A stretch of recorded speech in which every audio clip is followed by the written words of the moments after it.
네, 안녕하십니까. 이번 시간은 이제 여러분들 그 조사 방법론 2에 대해서 이제 좀 다루실 건데, 일단 뭐 그 사회조사 분석사라고 하셔서 여러분들이 이제 그 어떤 다양한 이제 정보라든가 이제 자료들 있죠. 그런 것들 수집해서 이제 분석하고 활용하는 이제 전문가를 이제 양성하기 위해서 사회조사 분석사라고 하는 자격증이 이제 여러분들이 그 관심을 갖고, 그리고 요거를 이제 나타나는데, 일단 사회조사 분석사라고 하셔서 이제 그 전문가를 양성하기 위한 그 자격증이죠. 이게 한마디로. 그래서 뭐 기업이라든가 뭐 지방자치단체 아니면 뭐 중앙정부나 뭐 정당들 같은 경우에도 마찬가지로 뭐 어떤 뭐 지지율이라든가 아니면 어떤 상품의 뭐 그 점유율 같은 것들, 그런 것들에 대한 것들을 이제 그 좀 객관적으로 이제 평가하는 그 방법으로 이런 이제 그 조사 방법론 같은 것들을 이제 활용을 해보실 수가 있고, 아니면 뭐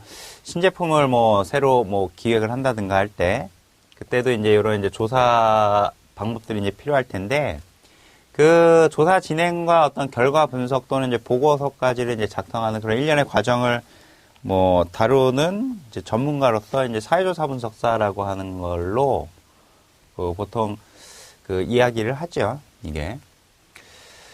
그래서 대부분 이제 뭐 이런 이제 조사를 하기 위해서는 좀 더 이제 완벽하게, 그러니까 뭐 전체를 다 조사를 하지는 않고 일부를 조사를 해서 여러분들이 이제 그 추론을 하는 거기 때문에, 그런 이제 그 완벽한 어느 정도 조사를 위해서는 어느 정도 조사 방법론이라든가 아니면 이제 자료의 이제 분석 방법 또는 뭐 자료를 분석하기 위한 어떤 그 툴을 사용하는 방법들, 이러한 것들은 여러분들이 그 필요한 부분들이 많아요. 그래서 그런 이제 필요한 지식들을 이제 잘 갖추고 있는지를 이제 평가해서 그거에 이제 자격증을 이제 딸 수 있게끔 만들어 놓은 게 이제 사회조사 분석사라고 하는 부분이죠. 그래서 이런 이제 사회조사 분석사 요 시험에서는 이제 그 지금 크게 이제 과목은 3가지예요. 근데 이제 크게 본다라고 하면 2가지 정도로 볼 수는 있는데, 근데 그 요거를 이제 조사 방법론을 이제 1, 2로 이제 나눠서 이렇게 이제 생각을 하고 있죠. 그래서 넓게 본다라고 하면 뭐 그 조사 방법론하고 뭐 통계 부분 이렇게 이제 보실 수도 있고. 그래서 사회조사 분석사는 지금 현재 뭐 1급, 2급으로 이제 나눠서 보시고 있는데, 이제 2급은 뭐 특별히 그 제약사항은 없이 이제 여러분들이 보실 수 있을 거예요, 시험을. 근데 이제 1급은 어느 정도 그 경력이라든가 이러한 것들이 이제 그 어느 정도 제반사항이 갖춰준 상태에서 이제 볼 수 있게끔 그런 이제 이 자격 조건이 어느 정도 있죠, 이것들은. 그래서 보통 이제 그 1급이나 2급이나 이제 그 과목은 똑같아요. 그러니까 조사 방법론 1, 그다음에 2, 그다음에 사회 통계. 근데 요거 이제 필기 시험에서 이제 보시고, 그다음에 실기 시험은 이제 필답형하고 작업형으로 나눠서, 필답형은 보통 조사 방법론에 대한 내용들이 보통 이제 많이 나오죠, 이게. 그리고 물론 이제 뭐 작업형에는 이제 그 실제 여러분들이 사용했었던 이제 통계 분석 방법들, 그런 것들이 실제로 여러분들이 다루실 수 있는지, 그리고 또 그 어떤 자료에 대한 이제 변형 능력이나 자료를 다룰 수 있는 능력이 어느 정도 되는지, 그런 것들을 이제 판단하기 위해서 이제 실제로 통계 패키지나 이런 걸 사용해서 여러분들이 그 자료를 불러오고, 그다음에 그 자료를 이용해서 분석하는, 그리고 그 분석 결과를 이용해서 뭐 해석하는 그런 이제 능력에 대한 걸 평가하는 게 보통 이제 작업형이죠, 이게. 그래서 근데 이제 1급하고 2급 차이는 그거에 이제 범위 정도. 그래서 뭐 통계학 범위도 이제 1급 같은 경우에 뭐 다별량이나 이런 것들도 나올 수가 있는데, 2급은 이제 아주 많이 나오면 이제 그 다중회계까지 정도는 나올 수는 있겠죠. 근데 다중회계도 그렇게 큰 비중을 차지하지는 않습니다. 왜냐하면 이제 뭐 작업형에서는 나올 수는 있겠죠.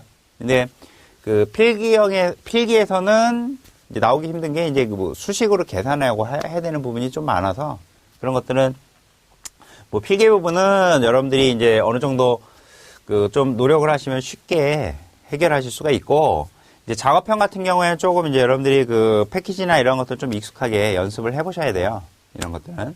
그리고 이제 필답형 같은 경우에는 이제 주관식 형식이기 때문에 좀 이런 내용들을 어느 정도 전반적으로 다 이해를 하고 이제 풀 수가 있는지 그걸 보고. 근데 특히 이제 1급은 좀 차이가, 이제 필답형이나 작업형이라고 해도 이게 1급 같은 경우에는 이제 실제로 조사 방법론을 계획에서부터 보고서 작성까지 그런 일련의 과정을 전체를 다 이해하셔야 돼요.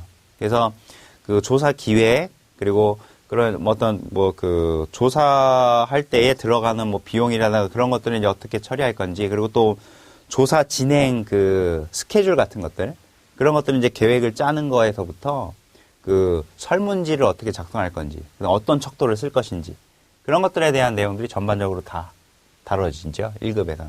근데 2급에서는 좀 간단하게 필답형이 거의 주관식형으로 나와가지고 단답 형식으로 아니면 뭐 서술형 그런 식으로 나오기 때문에 좀 이제 1급보다는 조금 더 이제 수월하시겠죠. 여러분들이 하실 때는. 근데 1급은 실질적으로 이걸 외워서 한다기보다는 1급은 좀 그걸 전체적으로 다 이해를 하고 하시는 그런 정도의 이제 시험이고 2급은 어느 정도 외워서 하실 수 있는 수준의 시험이 보통이죠. 근데 물론 이제 작업형을 외워서 하기는 좀 힘들어요. 여러분들이. 작업형을 여러분들 어느 정도 이제 익숙한 그런 이제 스킬이나 이런 능력, 그리고 여러분들이 좀 이제 반복적으로 해놓은 그런 것들이 이제 좀 필요하실 거고. 그래서 이렇게 이제 문제가 주로 이제 지금 여기서는 이제 필기를 기준으로 해서 이제 보실 건데 이제 그러니까 이건 필답형은 거의 요 내용이 거의 그대로 가기 때문에 같이 보셔도 상관은 없어요. 근데 이제 작업형은 조금 이제 다르고. 그래서 문제는 이제 필기에서는 이제 조사 방법론이 1, 2가 각각 30문제, 그 다음에 사회 통계가 이제 40문제로 이루어져 있죠. 그래서 조사항문의 2 같은 경우에는 이제 주로 출제되는 범위가 이런 것들이에요. 그래서 조사항문 2는 보통 표본 추출, 그러니까 조사를 할 때 이제 표본을 어떻게 추출을 하고, 그 다음에 표본을 통해서 여러분들이 어떻게 이제 원하는 연구 문제를 실제 이제 양적인 값으로 측정을 할 거냐, 그 측정 방법, 그 측정이라고 하는 거에 대한 그 의미, 그리고 이 측정을 할 때 사용하는 이제 도구, 그런 이제 측정 도구인 이제 척도라고 하는 거. 이런 것들이 이제 어떤 것들이 있는지, 이런 문제들이 주로 제반적으로 이제 출제가 됩니다. 이게 조사 방법으로 2에서는. 그러니까 주로 이제 표본 조사에 대한 내용이나 이제 뭐 측정 도구, 뭐 신뢰도라고, 측정 도구의 뭐 신뢰도, 타당도, 이런 것들. 그래서 보통 이런 영역에서 대부분 다 이제 출제가 되니까, 이런 내용들을 여러분들이 정확하게 이제 이해를 하는 부분들이 필요하죠. 그러니까 뭐 필답형이나 이제 뭐 1급의 그런 이제 필답형 같은 경우에 이제 척도의 구성 문제라든가 이런 측정 방법을 어떤 거 쓸 건지, 그리고 표본 추출 방법은 그러니까 이런 연구 문제에 대해서 어떤 표본 추출 방법을 써야지만 좋은지, 아니면 자기가 어떤 표본 추출 방법을 이제 쓸 것인지, 그런 것들을 이제 실제로 이제 쓰는 그런 이제 문제들이 주로 이제 많이 출제가 되죠. 근데 여러분들이 아직 이제 2급에 대한 거니까, 요런 이제 기본적인 제반 사항들만 여러분들이 어느 정도 암기를 하시거나 좀 이해를 하시는 부분들이 좀 필요하실 거예요. 여기서는. 그래서, 일단 첫 시간에서부터 조사항목론 2 하셔가지고, 이제 먼저 이제 표본 추출에 대한 이제 방법에 대해서 먼저 이제 다루실 겁니다. 그럼 먼저 이제 표본 추출 방법을 이제 먼저 보시면은 맨 처음 이제 표본 추출이 뭐냐라고 하는 거에 대해서 먼저 여러분들이 이해를 하셔야겠죠. 그래서 먼저 이제 총설 하셔가지고, 이제 우리가 그러니까 조사라고 하면은 보통 이제 크게 표본조사하고 전수조사, 이렇게 이제 두 가지로 나뉘게 돼요. 그러니까 얘는 이제 표본조사, 전수조사가 뭐냐라고 하면은 전수는 말 그대로 전수, 그러니까 전체를 다 조사하겠다는 얘기입니다, 이걸. 그래서 우리가 관심이 되는 집단이 이제 모집단이에요. 관심이 되는 집단이 되는 전체 집단. 요게 이제 모집단이라고 하는 거죠. 이게 모집단. 이게 이제 모집단이라고 하는 거고. 그래서 이 모집단, 관심이 되는 집단 전체, 모집단 전체를 조사하는 방법이 전수조사입니다, 이게. 보통 이제 인구주택 총조사 같은 것들, 그거는 우리나라 가구 전체를 대상으로 조사하는 거죠. 보통 이제 전수조사. 근데 그것도 이제 표본조사 형태로 이제 바뀌는 형식국이에요. 그래서 아마 우리나라도 그 표본조사로 바뀐 부분들이 있을 겁니다. 근데 원칙적으로 이제 예전부터는 이제 인구주택 총조사라고 하면은 전수조사를 했어요. 그러니까 모든 가구를 다 조사하는. 그래서 전수조사는 관심 대상 전체를 다 조사하는 이제 조사가 되고, 그 그 다음에 이제 표본조사라고 하는 것은, 그러니까 표본이라고 하는 건 이제 모집단 중에 일부가 표본이에요. 이게 표본. 그래서 표본, 요게 이제 모집단의 일부분.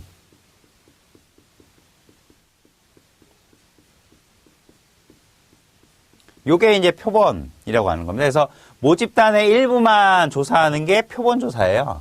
이게. 그래서 표본 추출 방법에 따라서, 근데 표본은 어떻게 이제 뽑을 거냐라고 하는 것은 그런 이제 방법에 따라서 이제 뽑는 방법이 따로 있겠죠. 그래서 요거에 따라서 모집단의 일부를 추출해가지고 이제 조사하는 방법. 그래서 이 일부를 이용해서 이제 모집단의 속성을 추론하고자 하는 방법이죠. 그러니까 전체가 아니라 얘를 이용해서 얘를 추론하겠다는 거죠. 일부를 사용해서 전체를 추론. 그래서 표본 추출을 할 때에는 가장 중요한 게 이 표본들이 모집단을 어느 정도 잘 대표하느냐 이 문제입니다. 이거. 표본을 어느 정도 잘 대표하는지. 그러니까 여러분들이 뭐 우리나라 샐러리맨들의 뭐 평균 연봉에 대해서 관심 있다 그러면 그럼 우리나라 전체 샐러리맨들을 대표할 수 있을 만한 표본을 뽑아야 되는데 그게 아니라 거기에 이제 외국인이 포함되어 있게 뭐 외국인을 뽑는다든가 이런 식으로 뽑아버리면은 실제 우리나라 샐러리맨들을 추론하는 데는 오류가 많이 크겠죠. 이게. 그러니까 이 표본 추출을 했을 때에는 모집단을 얼마나 잘 대표할 수 있느냐 이게 가장 중요해요. 이게. 그래서 모집단을 가장 잘 대표할 수 있게끔 표본을 추출할 수 있는 그런 이제 방법을 쓰는 게 일단 가장 중요하겠죠. 그래서 모집단에 대해서 이제 일반화 가능성하고 이제 더불어서 조사 설계의 이제 외적 타당도가 요게 이제 주로 핵심입니다. 표본 조사에서는. 그러니까 이게 얘를 얼마나 일반화할 수 있느냐, 이거. 그래서 이 일부를 가지고 추론하는 거기 때문에 요게 대표할 수 있을 만한 거를 이제 여러분들이 뽑았다라고 하면은 이걸 이용해서 모집단 전체 확장해서 해석을 할 수가 있어야겠죠. 이게. 그게 이제 일반화 가능성하고 이제 외적 타당성이라고 하는 부분이죠. 그래서 모집단하고 이제 표본에 대한 이제 주요 이제 특성값, 그 특성값이 이제 바로 이제 모수, 그 다음에 통계량, 이렇게 이제 얘기를 해요. 그래서 모집단에 대한 특성값이 요게 이제 특성값, 그 다음에 표본에 대한 특성값이 통계량, 이렇게 돼요. 근데 우리는 이제 대상이 모집단에 대한 걸 알고 싶은 거니까 모수에 대한 걸 주로 알고 싶은 겁니다. 우린. 모수에 대한 걸 알고 싶은데 모집단 전체를 조사하면은 좋은데 그렇게 조사할 수가 없고 그렇게 조사해도 또 거기에 따른 이제 오차가 다른 오차가 또 들어갈 수도 있어서 그것 또한 부정확한 값을 얻게 되니까 그러면 어느 정도 그 오차를 조금 더 생각을 하더라도 조금 빨리 조사를 하고 쉽게 조사를 해가지고 얘네를 대표할 수 있을 만한 표본을 뽑아가지고 그거를 측정하는 게 더 정확할 수도 있을 것 같다라고 해서 이 표본을 이용을 하겠다는 거죠. 그래서 우리의 관심은 모수지만 모수 대신에 표본 통계량 이걸 사용해서 얘를 추론하겠다는 거죠. 이거. 그래서 주로 우리가 관심 있는 이제 모집단의 특성값은 뭐 모평균, 모분산, 모비율 이런 것들이에요. 보통. 그래서 모평균 뮤, 모분산 시그마 제곱, 뭐 모비율 P 이렇게 보통 표현합니다. 그 표현상으로. 그리고 표본에 대한 통계량 값은 이제 표본에 대한 값이니까 표본 평균 해가지고 여기 이제 알파벳 있죠? 알파벳을 이용해서 보통 표현을 해요. 그래서 뭐 여기 X바 그리고 뭐 분산은 표본 분산, 표본에 대한 분산이니까 표본 분산에서 S 제곱 그리고 표본의 비율이라고 해서 그 P의 헷 이렇게 모자 피운 형태 이런 형태로 이제 표본에 대한 특성값은 이렇게 이제 보통 알파벳을 이용해서 보통 표현을 하죠. 이거. 그래서 지금 말씀드렸듯이 이제 주요 핵심은 이제 모집단에 대한 특성값을 추론하는 거예요. 표본을 가지고 이게.